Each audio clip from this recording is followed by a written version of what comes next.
No matter what anybody tells you, words and ideas can change the world. I'm interested in one thing, Neil, the future. And believe me, I know the only way to get there is together. What we've got here is failure to communicate. You may think you know what you're dealing with, but believe me, you don't.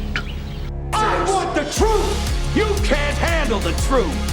For centuries, philosophers have used the dialogue to search for truth, because it's through conversation, through the logos, that we find it. This is the Dialogue, where ancient philosophy, history, and theology meet modern life. Together, we'll wrestle with big questions and give our answers through the way we live. Let's start the conversation. Because like my biggest thing since we've been doing this podcast is I'm just like constantly going like, what am I really certain about? Because I think I really want to live with conviction. And I do live with conviction, but it's dawned on me how important it is. Remember I said to you about that friend that what he values now is not what he used to value, and he got a divorce and he regrets getting the divorce. Yeah. That like kind of shook me because I started going, okay, do I value eternal things? And how much do I actually spend time considering what I hold to be true? So then you have to go like, well, what are you certain about?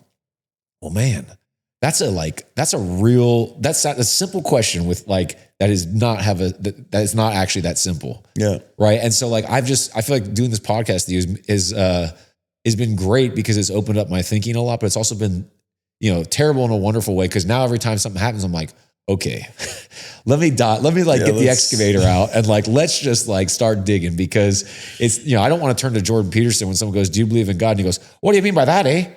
Do I believe in God? It's like pretty simple question, I think he's obsessed with context, which is important, but it can become really annoying when you just go, hey, explain to me what you think that word means. Right. But it's true, because it's like even talking about wealth and talking about riches and talking about all the stuff we're talking about. It's important to know where those definitions come from in your mind. Yeah. I'm not trying to ruin your conversations. Dude, you're not. I'm saying it because I love you, and I thought you'd find it amusing. It's funny. I'm actually really grateful. I think you just take people deep, like instantaneously. Well, I've never been a surface level. I don't like all this Christmas stuff. Well, explain to me why. Yeah, you I'm don't like, all let's talk about midwinter festivals, bro. You don't even know what you're saying. The winter solstice. You have no exactly. idea. Let's go straight deep. No, but I think that's the joy of saying yes to things is that you think you know what you're getting, and you always get so much more. It's like, I love you. You're my friend. I love being able to do this with you and just to hopefully help people here and help you develop more of your own thinking. But what's the same thing as what happened with Garrett is I feel like I'm the biggest benefactor from all this stuff. I'm a man. benefactor. I feel like I am, because I'm just like, man, I get beneficiary. You are the benefactor. Oh, right. I'm the beneficiary. Well, I'm the beneficiary. See, I don't even know the terms, dude. I just feel like I'm winning, and I know in a way that I did not plan on. But so the money conversation, man, that we've been having. Yeah. And you talked about, you wanted to cover about, was Jesus rich, right? Yeah. What's so interesting to me about that question is because there's this underlying thought process that like, whether he was rich or not determines whether you can be rich or not. Right? Like that's the assumption that people are making when they ask that question. There's been so many books written on this and different academic studies that have been done on, money is just it's a huge topic of concern and conversation. And there's so many different implications, and it shows that what Jesus said is true, that what you do with your money is a reflection of what's in your heart. Yeah. Which is so true. Your money is, and that's why we are so thinking about it all the time. That's why we're always considering it. Because it really is this kind of heart outside our bodies thing. And so the implication, I think what you're saying is in my opinion, in my experience, really true. The implication on money and Jesus and him having resources or not having resources either gives people permission. Yes. Either way. It gives people permission to prosper. It gives people permission to be very successful financially, or it gives them permission to have a poverty mentality. Right. It's like, oh, well, Jesus was poor, so it's really not that big of a deal if you're not economically successful. And there's all these carry-on effects of, I was talking about this week with somebody that, this might take the podcast a different direction, but that's okay. Well, so I was talking about, to say it now. There's a difference between core values and virtues. Right. So, for sure. So everyone has core values, like everyone has a value system. Yep. So core values, the values that we have, they're just our criteria for making decisions every day. So every day we make decisions, and we make those decisions for reasons. And like you were saying that a second ago, most people just don't really think about that. They don't think about why they think what they think. Right. They don't think about why they feel the way they feel. They don't really think about why they decide what they decide, but there's still a reason behind that. Yeah. It's autopilot, man. So in America, like in the Western world especially, we have core values like comfort and happiness and feeling good, right? And these are values. Like these are values because they're the criteria for making decisions. Dude, so that pains me so much to hear you say that. Well, maybe. I agree with you, but though. comfort, we'll talk about comfort. Comfort is Awful. not necessarily a bad thing, right? We're sitting in these nice ergonomic chairs. Drinking from mugs. Yeah. Like there's a whole study, there's a whole field, a discipline of study called ergonomics, right? Which is about basically human comfort. Yeah. So we're going to design cups that can fit into your hands a certain way, shoes that fit your feet a certain way. You're wearing your Jordans today. Yeah.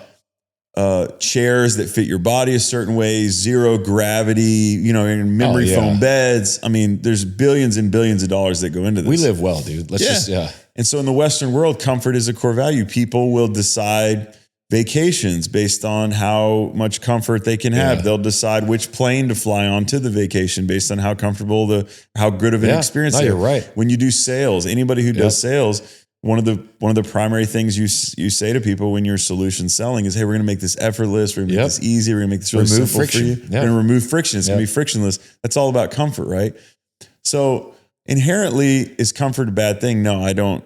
I think some people would say you should never be comfortable. I'm not that guy. Oh, come on, man. I mean, you pretty much live like a Navy SEAL. You can listen to The Impossible Life to hear about how bad comfort is. Your best friend is all about that, man. Just sleep outside. My best friend Garrett, who does The Impossible Life with you. Me and him don't have completely different thought processes, but he would probably not like what we're talking about comfort as it relates to it being maybe a good thing. Oh, I think he would say he's low needs. I know exactly what he would say. He'd say, I'm just as happy sleeping on the ground outside as I am at the Four Seasons. Sleep on the concrete, freeze myself to death. I don't feel that way. I don't need to be in the Four Seasons, but y'all can all go camping. I'll go stay in the hotel. Which is true. This is actually what happens. Yeah. But there's, like I said, there's carry-on effects. There's a domino effect that comes with values. Yeah. So we've turned comfort into a core value where it's a primary decision-making criteria. Well, what's the danger of that?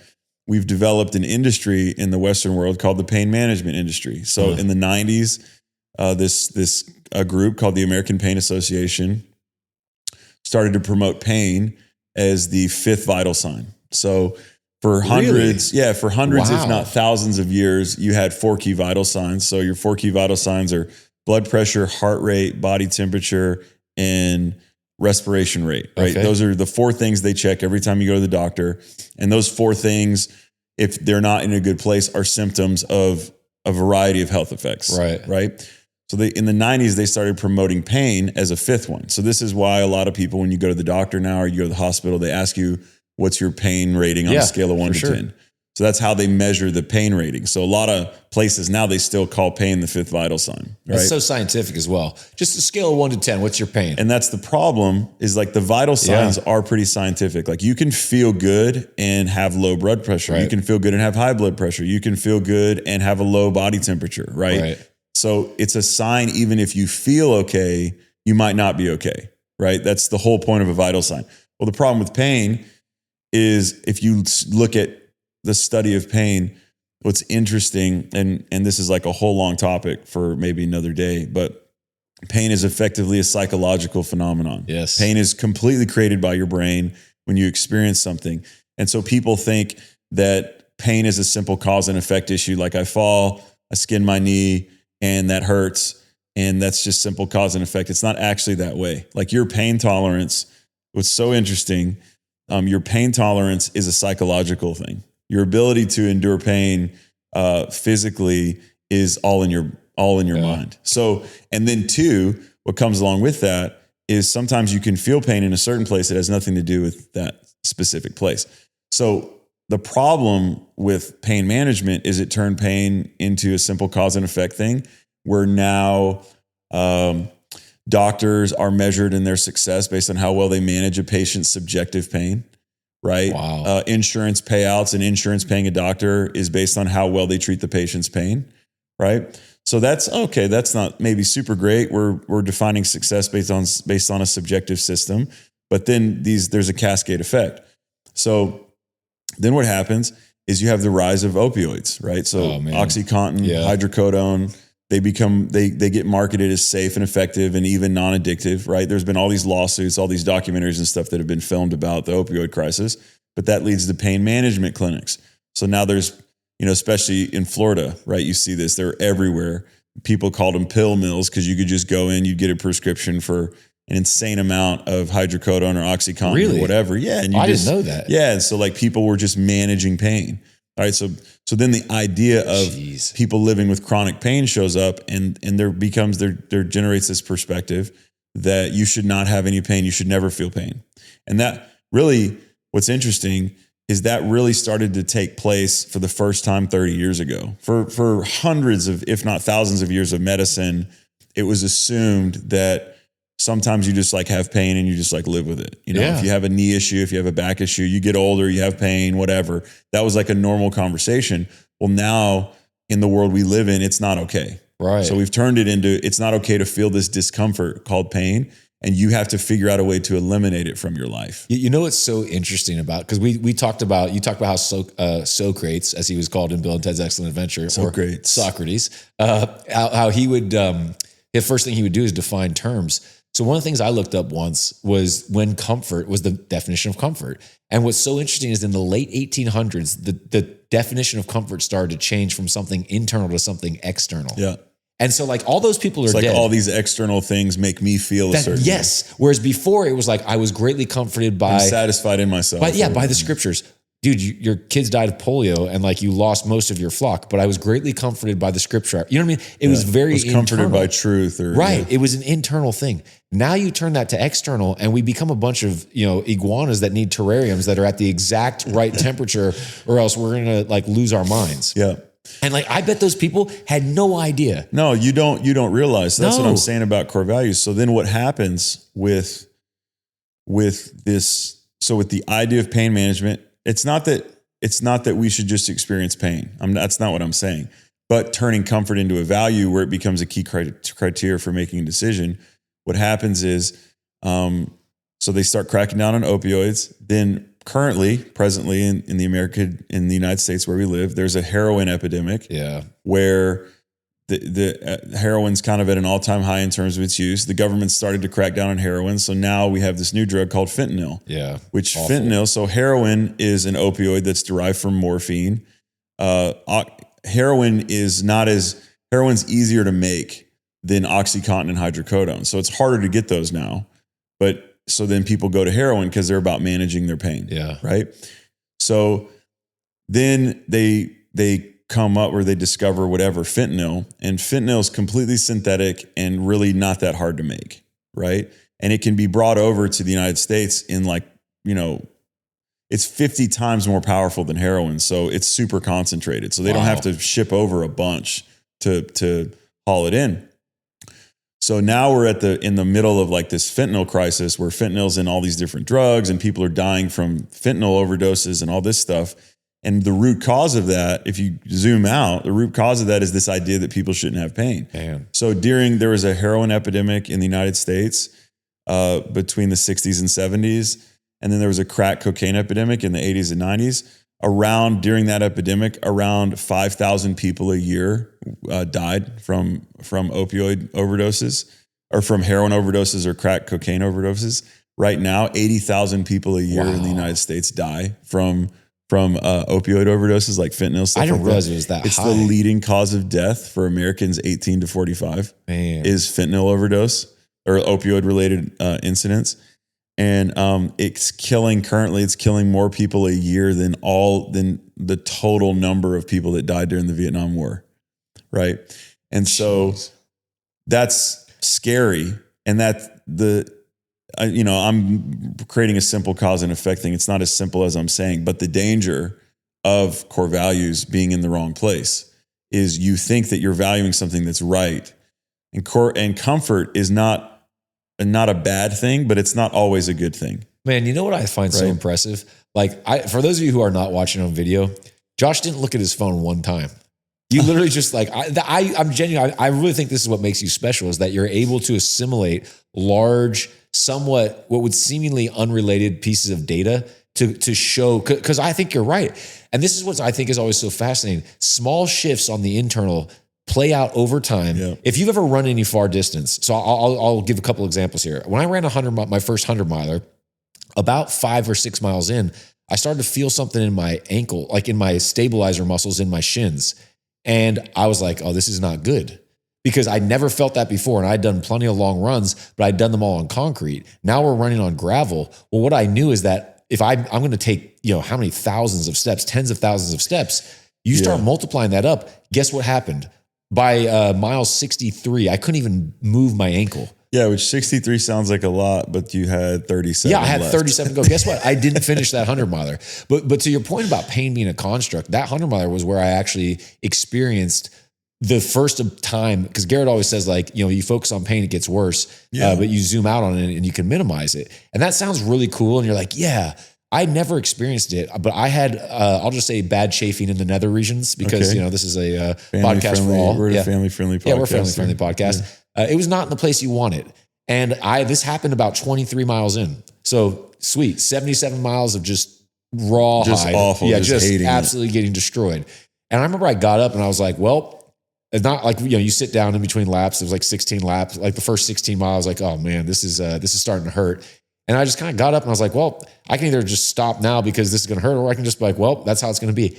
Amazingly, I start jogging again, and like 6 steps in, it completely disappears. Wow. Like it literally, whenever something happens and it like does not make sense to your brain, that didn't make sense to that shocked my brain the same amount that when I walked across hot coals at a Tony Robbins event and it didn't hurt my feet at all. Yeah, that's the whole thing and that's what I'm saying. We've talked about NLP a bit, but like that's the whole point behind it is like you can decide. Yes, and like people won't believe. Like I'm telling you, if I was listening to this podcast and I had not experienced what I experienced, I'd be like, whatever, you guys are full of crap. But because I've had it happen to me, not just once or twice, but when you start learning that, like when you can learn to get into an ice bath and you just kind of like, that what the mindset that you carry in determines how that ice bath goes, aka if it's excruciating pain and you have to get out, or whether you can just be like, no, I'm good.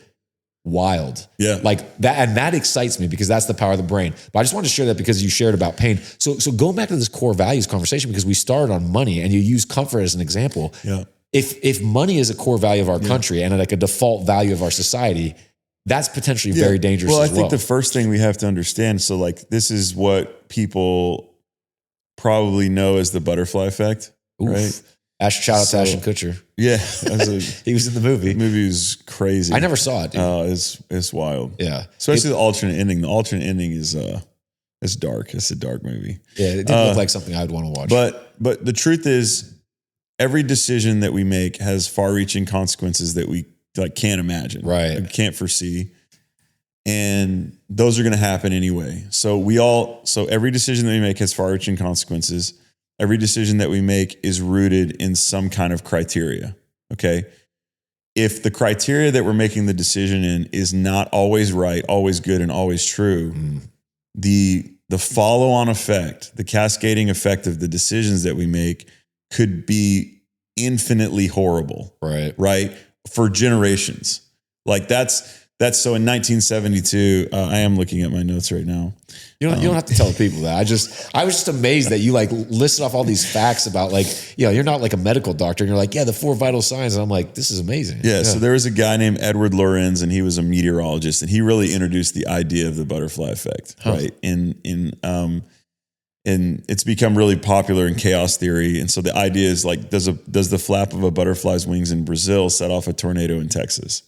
Right. So that's not really, so people go, oh yeah, no, it can. That's not really what the premise of that is, right? This guy was a meteorologist. And so what he saw was he ran an experiment with different weather systems and he put the same exact criteria in place for each. It's like he had the same experiment he did twice, but the outcome was completely different because of changes in the system he couldn't perceive. Right. So his idea was that like the reason why, so he was talking about how the reason why we'll never be able to really fully predict the weather in the future is because there's so many small things that go into what creates a weather system that we'll never be able to predict it, because it could be set off by the smallest issue. So that's the idea of the butterfly effect, that you have no idea the implications of the smallest thing that you're doing today. So when we put comfort as a core value, or let's talk about money, when we don't have the right perspective on something like money, and by right, in the context of our conversation, I mean a biblical or truthful perspective. You know, on this podcast, there's a lot of people that have different standards for truth. On this podcast, our standard for truth is Scripture. For sure.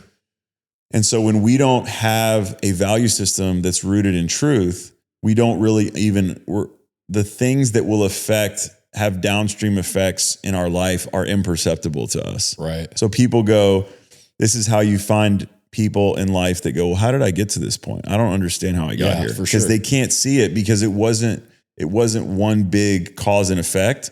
It was like, well, you did this, then you went there and you talked to the wrong person and they sent you in the wrong direction. Then you got hooked up with the wrong people, and then you worked at the wrong job for too long, and on and on and on. And then the sum total of that becomes very chaotic and complex.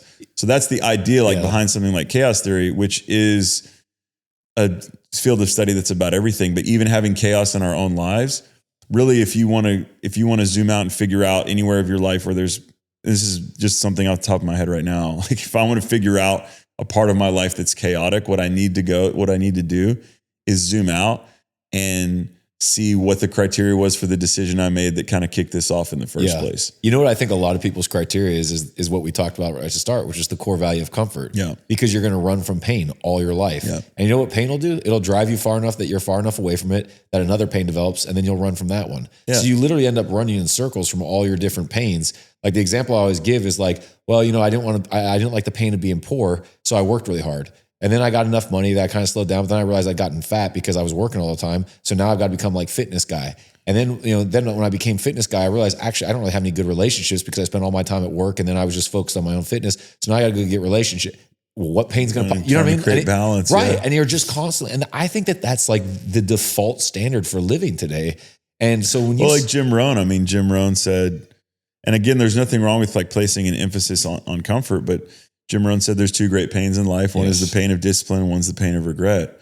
And so you got to finish the quote. The difference is that regret weighs in tons, and discipline weighs in ounces. Weighs in ounces. Yeah. And the problem, or the issue is you don't carry the weight of regret until later. Oh, so you carry the weight of discipline right now, but you carry the weight of regret later. Yeah. Like when you are older and you can't play with your kids, or when you have a heart disease problem, or you've seen this, you've been in ministry, you've been in the church. This is something that we see in like the church, quote unquote, church world a lot, is people will go their whole life and go, I don't need relationships. I don't need friends. I'm good on my own. And then they go through a tragedy and they have nobody. They have no social net. They have nobody around them who can walk through the pain that they're navigating in their life. And that's when it's too late for you to go make a bunch of friends. I mean, the great thing is that the church in America is so beautiful. If you're going through a hard time right now and you're listening to this, you could go to a church and they will love you. Yeah. And 99% of churches will do an amazing job of coming alongside you and walking that through with you. But if you do that in advance, if you have the quote unquote discipline to go have right relationships, you won't be feeling like you're going through stuff alone. So that's the scary thing about discipline and regret. It's like even talking about, and we'll hone in on money, like even talking about finances, most people, I think there was a study that was done recently. I don't have the numbers in front of me, but I talked about it recently. So something like 60 to 70% of Americans feel like they can manage their money better. Huh. So people know whether that's emotionally, mentally, physically, financially, spiritually, like, hey, I know I can do better than I'm doing. Right. So then the question is, well, why don't you do better? Because like the dynamic we're talking about, because I don't have to carry any weight yet. Like I don't have regret yet. Like I know I need to manage my money better, but I'm, if I'm talking about myself, I know I need to manage my money better, but I'm 38. I'm not close to retiring yet. So a dangerous thought I'll manage process. my money when I'm in my 60s. Yeah. I'll manage my money really well then. By then, it's like it's too late. Yeah. You've already had set patterns in your life of decisions, right? And so the problem with discipline, so the idea to me is, hey, we should just carry weight. We should just decide that we're going to carry weight and be a little bit uncomfortable so that we can be disciplined, because that's the problem of discipline and regret, is the idea of like not going to the gym because I'm tired today is, yeah, you could just lay down and you don't have to carry any weight of discipline that day, but you will carry the weight of regret later if you do that for long enough. You know what though, man? I would hope that every person would get to look at somebody that's further along, aka someone who's older and can't change it. And like, cause so my dad's obviously come to the church we go to, Elevate Life Church, and he's changed his life, right? Like it's had a huge impact on him.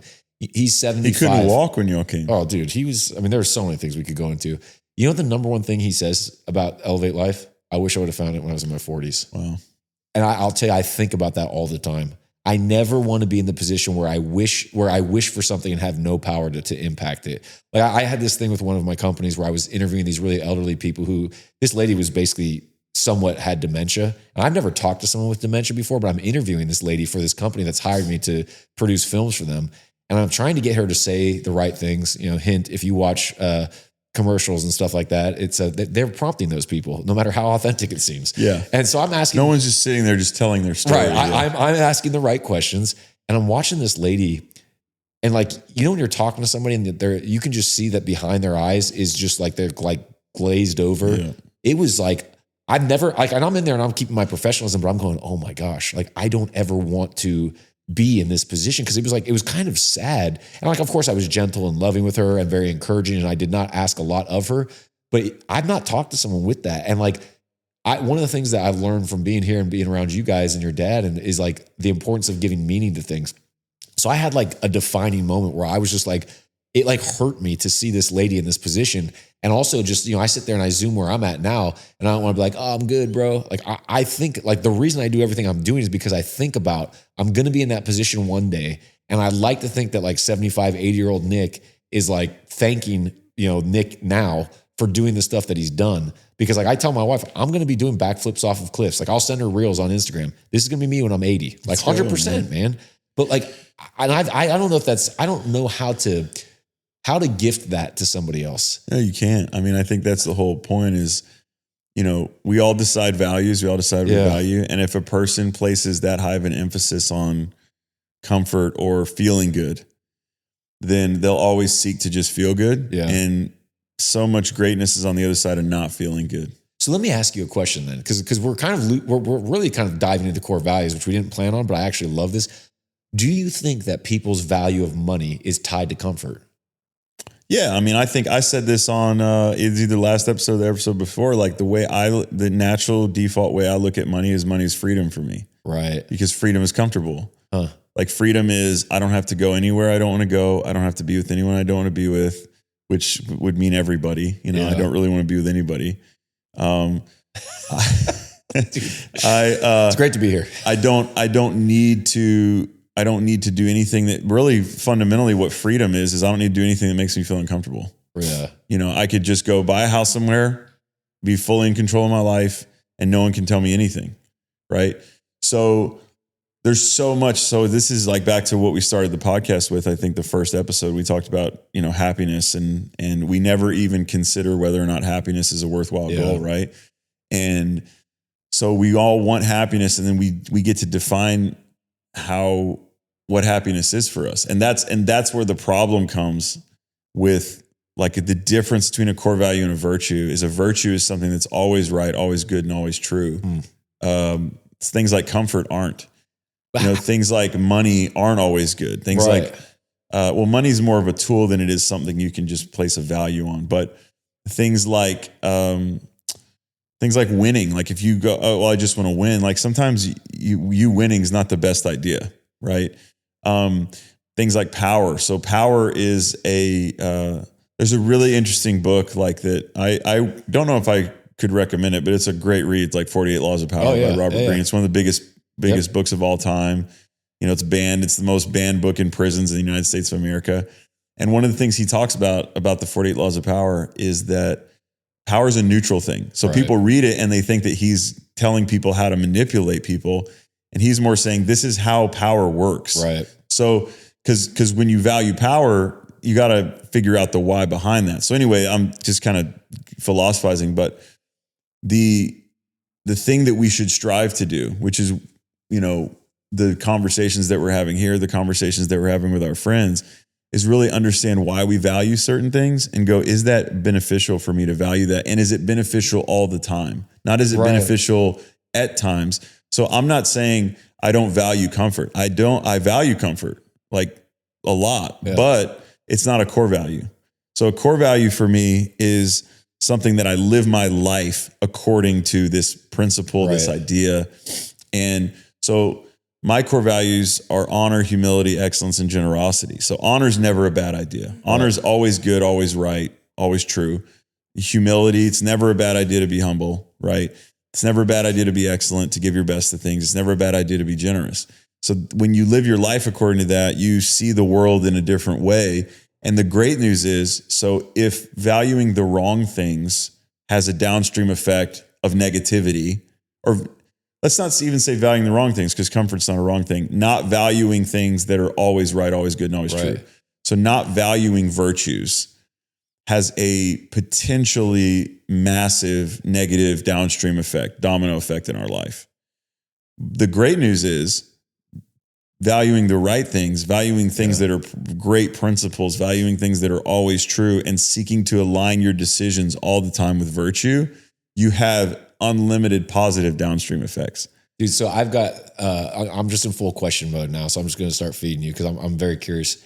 So you've said that how much you are very prepared to be wrong on things. Matter of fact, my Christmas present to you, the I Am Wrong t-shirt, it's going everywhere. No, I'm not I'm actually excited to wear it. I'm not actually going to get that for you. But like, so if you know you're wrong, right? And we've talked a lot about being wrong. How do you know what's always right? Like, are we actually equipped to be able to say what's always right, always true? Well, I don't think that it's knowing I'm wrong all the time. It's being willing to be wrong. Okay.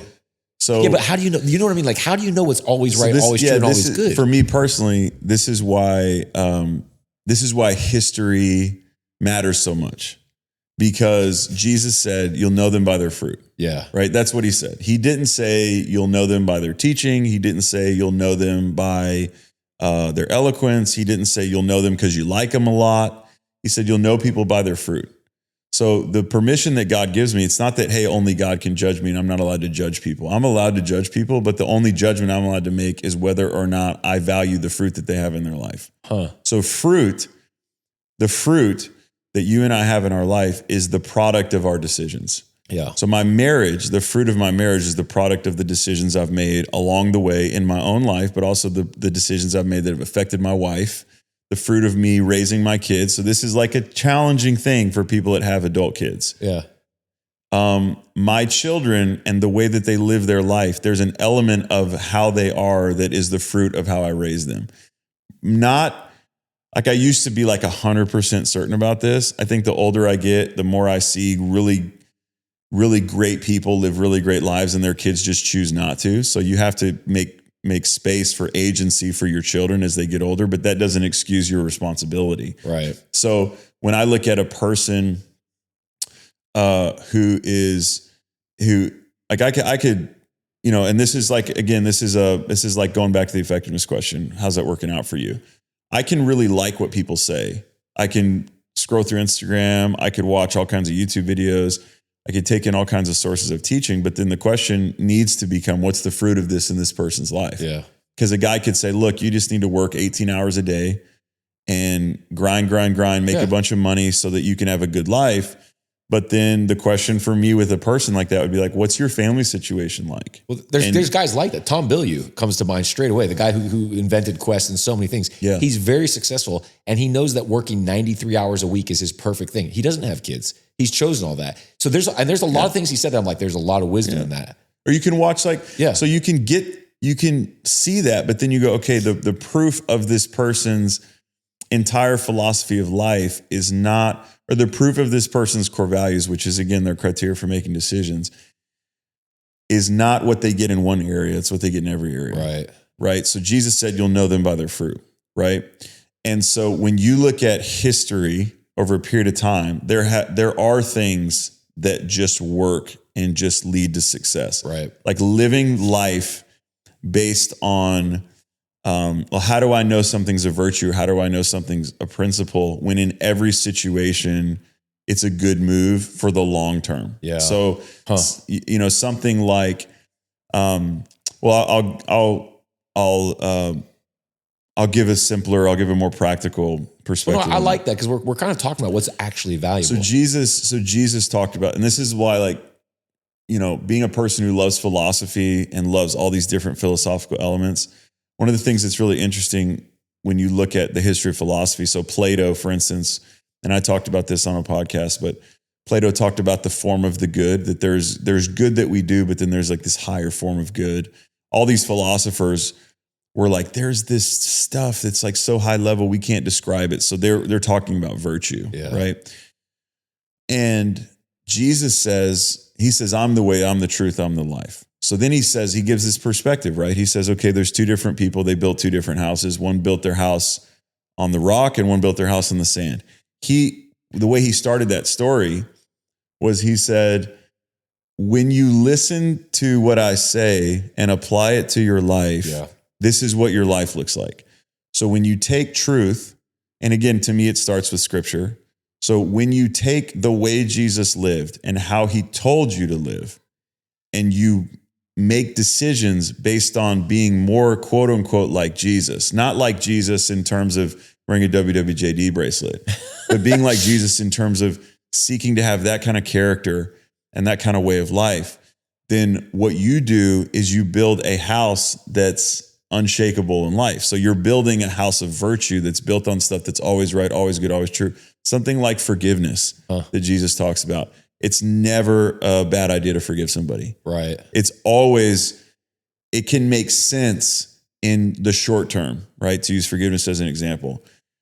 It can make sense in the short term to not forgive somebody because you're hurt, because there's pain, because there's massive negative outcomes and consequences to whatever it is that we're holding on to. But in the long run, there's all across cultures, all across wisdom in culture, you know, forgiveness is like drinking poison and expecting the other person to die. I mean, that's not Jesus saying that. That's, you know, different cultural narratives on. So you see all throughout history, all these different things that point to the same principles, and these things just work. So Jesus gives us this, the Bible gives us, if you're like listening to this and I have no interest in anything philosophical and you just want to live a good life, one of the things I say is follow Jesus and he'll teach you everything you need to know. So when you take the words of scripture and you apply it to your life, you build your house on the rock. Right. When you listen to the teaching, you know what truth is. Most of us know what's true. Like we talked about this when we talked about the Holy Spirit a few episodes ago, but we have a sensor, it's called a spirit inside of us that senses whenever we're hitting on truth, right?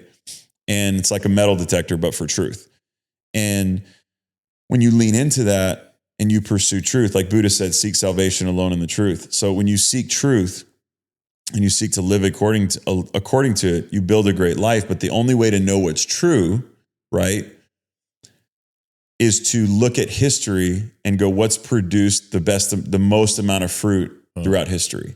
And the great thing is we have the benefit to do that. Like we have the benefit to look at the life of Jesus and go, you know, whether a person's Christian or not Christian, across the board, anyone who has a decent thought thinks that Jesus was at the very least, like even Richard Dawkins, who's a new atheist, like hates Christianity as a religion, thinks that Jesus was the greatest moral teacher of all time. That's right? wild to me. These, I mean, the morality that's inherent within Christianity has built the Western world. Yeah. Right. Historically. And so even if you don't even buy into the idea of Jesus being the Son of God or him being the savior of the world and all that, just keep listening to the podcast. We'll take you on a journey. But if you apply these things to your life, they'll still work and produce fruit in your life. Right. Because you're talking about principles. Yeah. Which principles don't care. Like principles can be they're just to be navigated. They're forces. Yeah. And that's what you're saying is, how do I know? Yeah. Like, how do I know something's patterns? How do I know something's virtuous? I look back in the past and I see how this has worked out. So the Stoics, like we're not the first people to do this. The Stoics, the Stoic philosophers like Chrysippus and Marcus Aurelius and Epictetus and all these guys, they landed on what they called the four virtues of Stoicism. It's wisdom, courage, temperance, and justice, right? And so those four things, if you're a Catholic or you're familiar with Catholicism and you're familiar with Thomas Aquinas or Augustine, those four things turned into the cardinal virtues of the church. Right. So now the outcome of the faith, according to like Catholicism or high church, is to cultivate the four cardinal virtues in our life. They don't even come from philosophical thinking because of the perspective on history. That what these guys saw was if a person seeks wisdom, if they seek to live the best life possible, they're going to live a good life. If a person seeks to live courageously, like if they can overcome fear, they're going to live a good life. If a person can practice temperance, which is just self-control, if a person can learn to control themselves, Aristotle called self-control the mother of all virtues, right? And then if a person can practice justice, which is doing what's best for someone else before you do what's best for yourself, then that will lead to not just a good life, but fruit, basically. And these guys had different ways of saying fruit. And so when we look at, I think the only way to really know if something really works is to say, has it always worked? Right. So let me, because we've talked about core values, and I think the obvious question, this has kind of ended up being focused on that. So if you're out there, because like I never really come into contact with the core values thought process or the culture until I came here to Texas, which was like 5 years ago.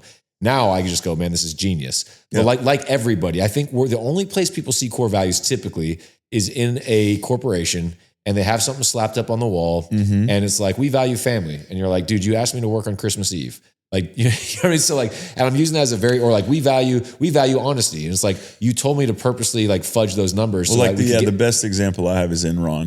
Right? Well, yeah. A lot of people don't know about Enron, I guess, anymore. They went bankrupt in 2001. They were the 7th largest business in America by revenue, doing about $100 billion a year.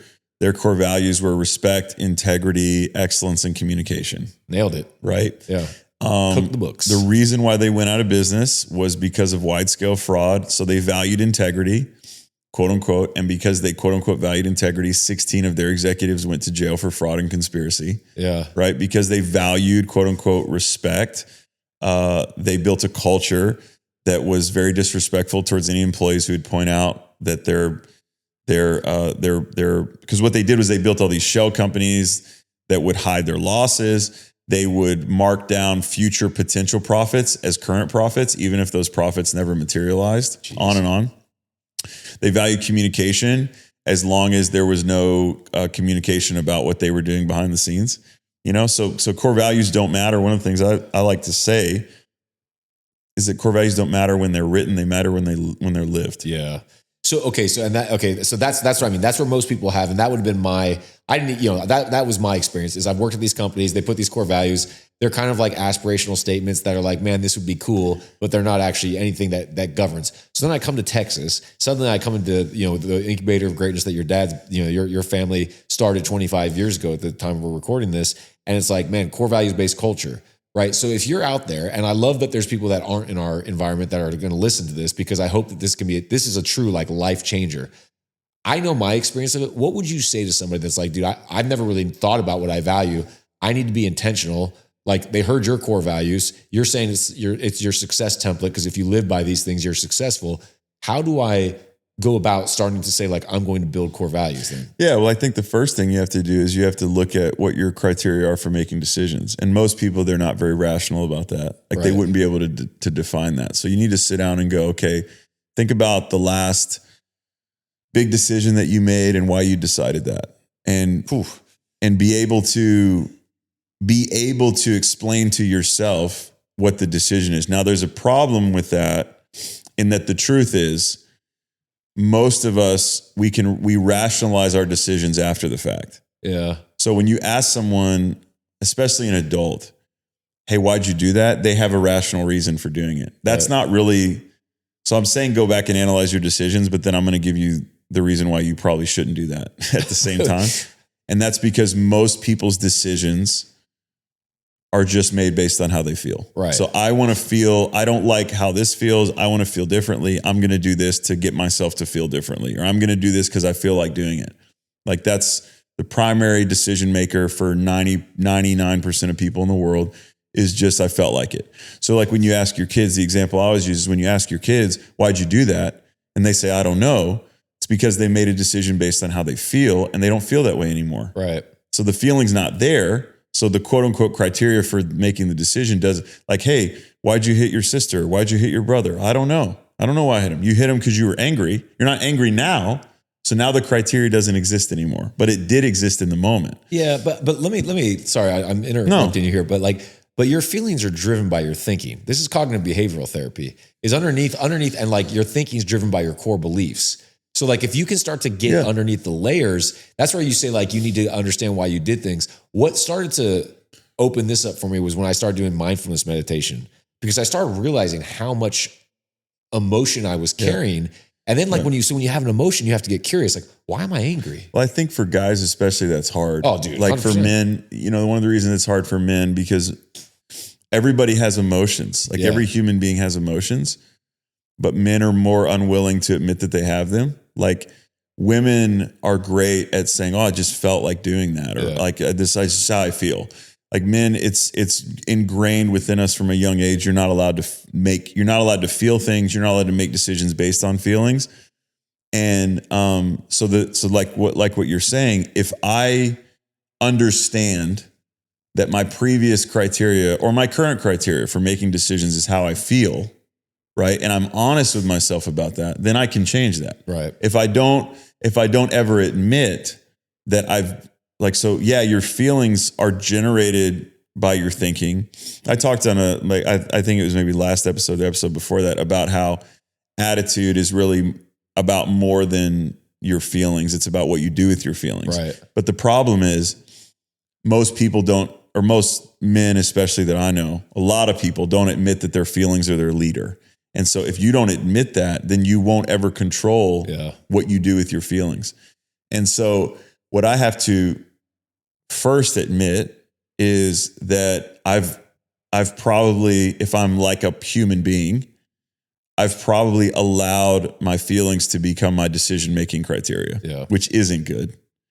So then what I need to do is learn how to lead that. Well, how do I learn how to lead that? I have to think intentionally. Right. So I can't allow myself to make feelings-based decisions. The challenge of that for most people is they don't think they make feelings-based decisions. Right. But if you just, again, I would encourage you to just assume, there's nothing wrong with the thought exercise. It doesn't really cost you anything. To, in your mind, go, okay, what if every decision I made was based on how I felt?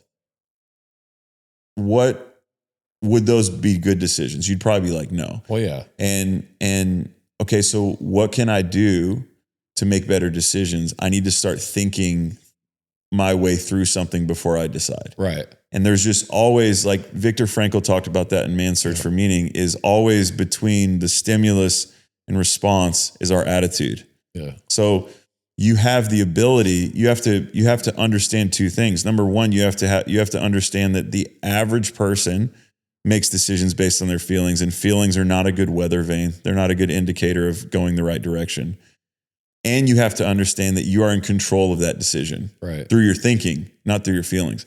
So to really get to the right place, this isn't about like building a core value, like building core values for the sake of writing them down or teaching them to people. Like I was on a call this week. I was on a coaching call with someone this week, and they were telling me about how they valued excellence. And I go, okay, cool. Define that for me. And they were like, well, just doing everything that you can with excellence. Like you can't use the definition. Yeah, so I said, bro, you can't use the definition of a word you can't use the word in the definition of the word. So I'm like, you're telling me you value excellence, and I celebrate that. But if you don't know what the word means, you don't value it, because you can't align your decisions with that word, right? You have to align your decisions with the thought process behind the word. So it's something like excellence. The way I define that in my own personal core value system is it's always giving my best, 100% effort. Right. Like I can't control outcomes, but I can control my effort. So I'm going to give my best. So if someone said, well, what does it mean for you to value excellence? Then I have a definition that I can align my behavior to. Right. Right. Very good. So again, I'll make it simple. The first thing to like really getting a core value system in place is understanding that the default state of who we are, or getting a good core value system in place, the understanding that the default state of who we are, our feelings are our core values. Right. Comfort is a feeling. Yeah. Happiness is a feeling. For many people, that's how they define it. You don't have to define happiness as a feeling, but that's just how many people define it. So you have to first understand that the default state for us is turning feelings into values. Then you have to understand feelings are not good values. Then you have to say, okay, what do I want to, what's the fruit that I want to go produce in my life that I see throughout history? And AKA, you have to have some sort of vision for yourself, right? Yeah. And that where that starts is there's this idea that Plato identified that's used a lot in psychology and stuff now. It's called mimetics. So mimetics are the primary way that people learn is through imitation. Okay. So what I have to then do, and what would be great, would be if a person said, okay, I know I probably don't value the right things. I need to get around some people that do. Yeah. So again, Jesus said, look at fruit in people's lives and go, I want that same kind of fruit. I'm just going to go rock with them for a little while. And then what happens over time? So what we've always done with people. So if you're sitting on this, like, what are your core values? Faith, dream, grow, connect, serve. Okay. So just explain those for a second. Okay. So I have, my core values are basically the way I bring value, and they're what I value. So for me, it's like faith. If I'm not living first and foremost aligned right to God and like seeking him and trusting in him, then I'm already off course. So like in everything I do for my decision criteria, it cannot be, we talked about memonos, and it absolutely, I can't have my trust in something else. So that's faith for me. Like connect is very much an understanding of the purpose that God's put me on the earth. Like I value connection, and it's something that I bring in. You've been in rooms with me. I'm never going to go into a room and just sit in the corner quietly. I need to connect with people. It's why God's put me on the earth, to be a blessing. So like I need to be actively seeking connect, like dream. I don't want to ever be at a place where I allow myself to just kind of accept status quo. I always want to be the type of person who's living visionary. So like for me, I do this actively in my life, and I don't want to take too much time talking about how I do that. But then also, so grow. I absolutely have to continue to grow, because it's to constantly improve myself, to push myself beyond comfort zones, to be improving, never ending until the day I die is the way that I live. And then serve. I know that God's put me on the earth for a reason. I've got breath in my lungs, and so I have He has a purpose for my life, and I know that it's not about me. So I have to serve other people in what I do. So when I make my decisions, whatever I bring into any room, the way I live on a daily basis, when I go, was this a successful day? Whether it's with clients who are paying me or with people who are seeking me out through whatever medium, is I'm looking at those areas. Like, am I serving this person, or am I just, I talk to my kids about this. I don't ever want to like live my life as a parent based on my preferences. Because my preferences are like, dude, I'm really tired. Why don't you guys just get on your iPads all the time and I'll entertain myself, and like that'll be really easy. But like what's actually good for them is to serve them and being like, I'm super tired and I don't really, value Barbie or whatever it is that but you do, and I'm here to love you well and to raise you right. So I'm going to value Barbie. You know what I mean? Like these are the simple things, but like I think about this in I've thought a lot about this stuff. And so like that it took me a couple of versions to get to those definitions, but so for me, honor, humility, excellence, generosity. Honor is really because people are valuable to God and valuable to me. I want to treat everyone in my life like they're valuable and special, right? So that's what honor is. And then humility, I don't want to make anything about me at any point. I don't want it to be about me. You're very good at that. You never make. No, I'm serious. You never make stuff. Thanks, man. I strive for that. I think, we all tend to be selfish. And then excellence, I want to be my best. And then generosity, I want to bless people. I want to give things away. I want to live by the law of sowing and reaping. Things get better when I give. Yeah. Right. And so same thing for me, things have gone through multiple iterations. Right. So if you're listening to this, the reason why I said that to Nick, the reason why I'm saying that right now is because most of the time what happens when you start developing, I'll go back to mimetics, you imitate. So very good. You look at someone else who you feel like is winning in that area, and you just do what they do. Right. So this is how children learn. The way a child learns to speak, the way in people's thought processes, the way they learn to walk, the way children learn to do a lot of things is through imitation. And when you're teaching your kids stuff, you're teaching them through your example, right? There's this saying in culture, more is always caught than taught, right? So it's not about what you teach, it's about how you live. At the end of the day, Jesus said you'll know them by their fruit, but also that's just how it works. Yeah. So what you need to do if you're listening to this, you're like, man, I want to have a really great value system, is you have to get around people that have that. If you don't currently have that, or you have it and you're in a vacuum, both those things are bad. You have to get around people that have strong values, that live according to them. And then what I always encourage people to do is just take somebody else's. Yeah. I didn't create truth. Like, I didn't create the idea of honor. I didn't write down humility. I'm not the first guy to talk about humility. Right. Like, what I saw in my own life, these things resonate with me as principles, but I saw other people value that. And I'm like, oh, I want to have the fruit that they have. So I'm going to value what they value. And so what I'll usually do was to start with people, like we, in the different worlds that I'm in, we like walk families through this, because we have like family core values and all that, is just take ours. So if you're listening to this, just take Nick's, just take mine, go, okay, how can I align all my behavior? How can I align all my decisions with these core values? And then what'll happen over time, like you're saying, is you'll iterate. You'll go, oh, okay, well, maybe that, it's not that, what a lot of people do is, well, I value all the principles. Okay, well, great. But you can't have 37 core values that you remember. You've got to have things you remember. That way you can align your life with them, and you get to define these things, right? So there's a whole bunch of more in-depth stuff we can do and in-depth conversations on that. I mean, obviously we didn't plan on talking about that on this episode, but that's, I think, the best thing to do. And we're going to always probably talk about that on the podcast, is just who you're around and who you're with. And I don't know, I quote Jim Rohn all the time. He said, you're the average of the five people you spend the most time with. There's a truth in knowing people by their fruit. There's a truth in being around people that value the right things. So that's why the church exists in the world. That's why great networking environments exist. That's why all these rooms get built, is because great people need to find each other. And if you get in that room, then there's just things that will happen that can only happen in the context of that room.